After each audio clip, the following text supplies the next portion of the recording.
네,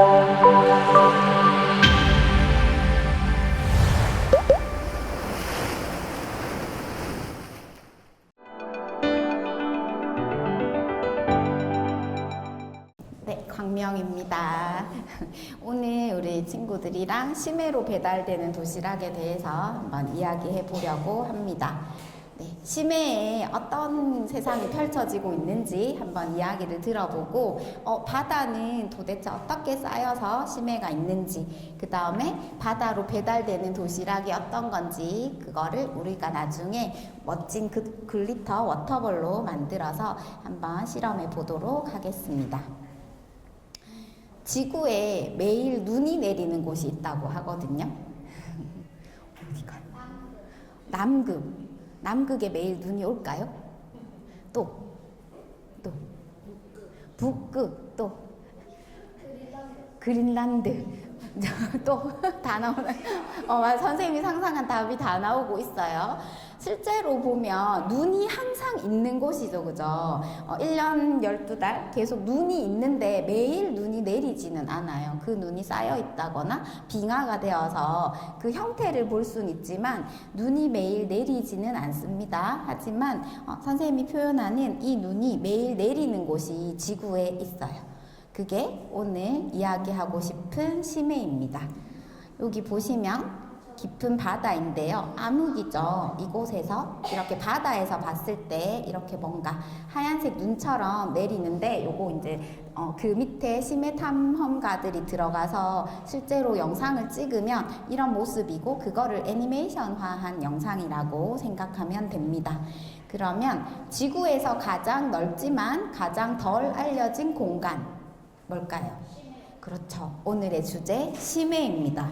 지구에서 가장 넓은 영역을 차지하고 있는데 우리는 심해라는 말도 별로 안 들어본 것 같아요. 그래서 도대체 심해가 뭘까에 대해서 한번 선생님 찾아봤는데 수심, 그죠? 바닷물. 우리가 지금 서 있는 바닷가에 갔을 때 그 해수면에서부터 바다로 200m 이하의 해양구역이라고 이야기합니다. 그보다 더 깊은 심해는 뭐 한 1000m 이하라고도 이야기하는데 보통은 200m 이하의 구역을 이야기해요. 그리고 아까 지구에서 가장 많은 영역을 차지한다고 했죠. 지구 표면의 한 60에서 65%를 차지하고 있고요.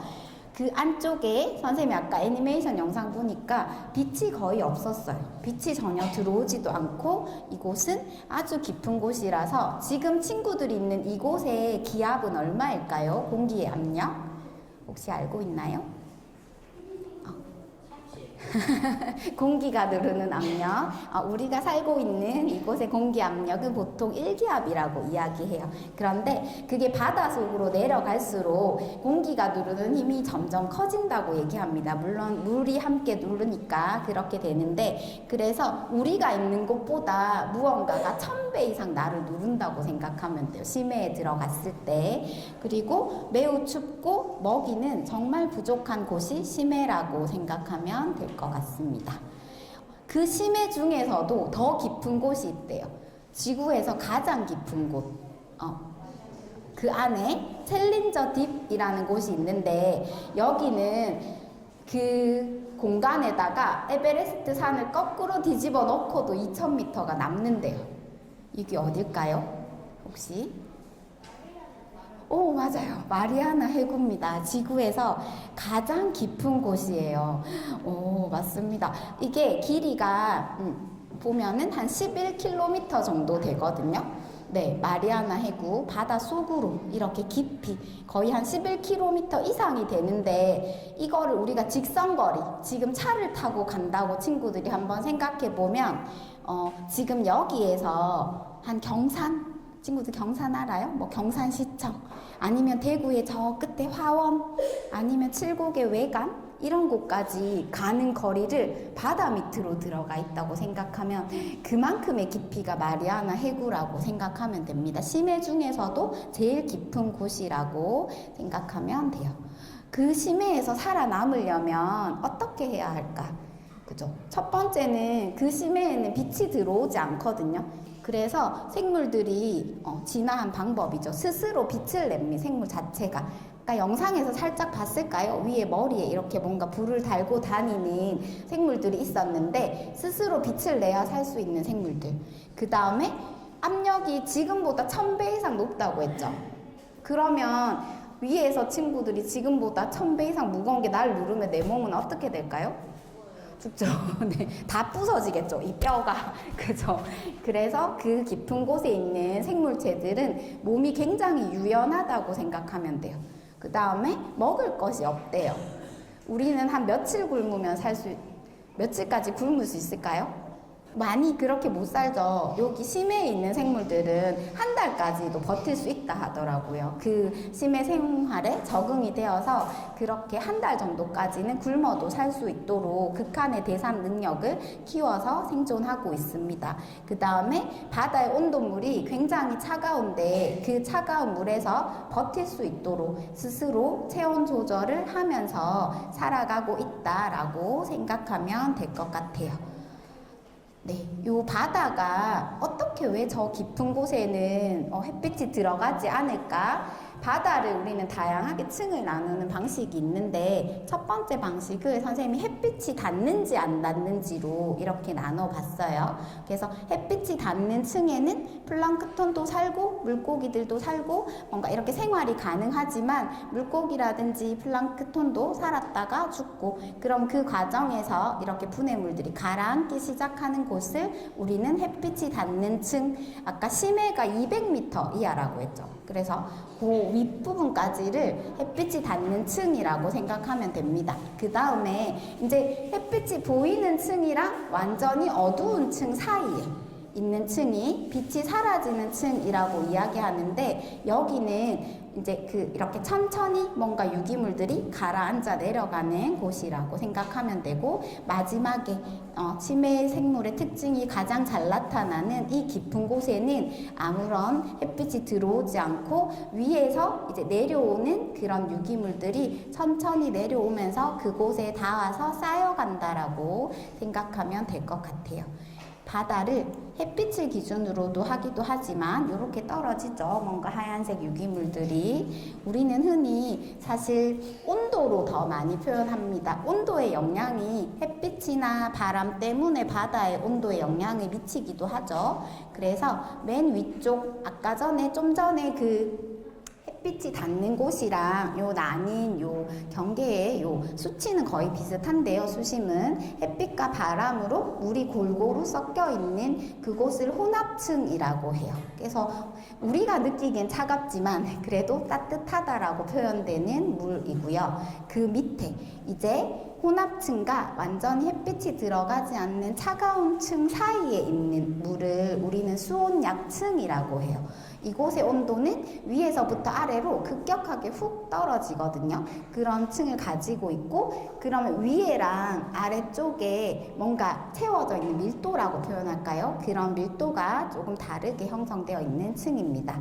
그리고 마지막 층, 햇빛도 바람도 들어가지 않는 이곳은 매우 차가운 온도로 유지되어 있다라고 생각하면 좋을 것 같아요. 그래서 이렇게 바다의 층이 구분되어져 있어서 위에 혼합층 아니면 햇빛이 들어오는 층에서 생성된 물질들이 위에서부터 이렇게 뚝뚝뚝 떨어지죠. 떨어지다가 수온약층에서 서서히 이렇게 뭔가 떨어지고 아래쪽 심해층에 오면 떨어진 유기물이 쌓이고 그 다음에 닿아서 심해 동물들의 먹이가 되게 해준다라고 볼 것 됩니다. 네.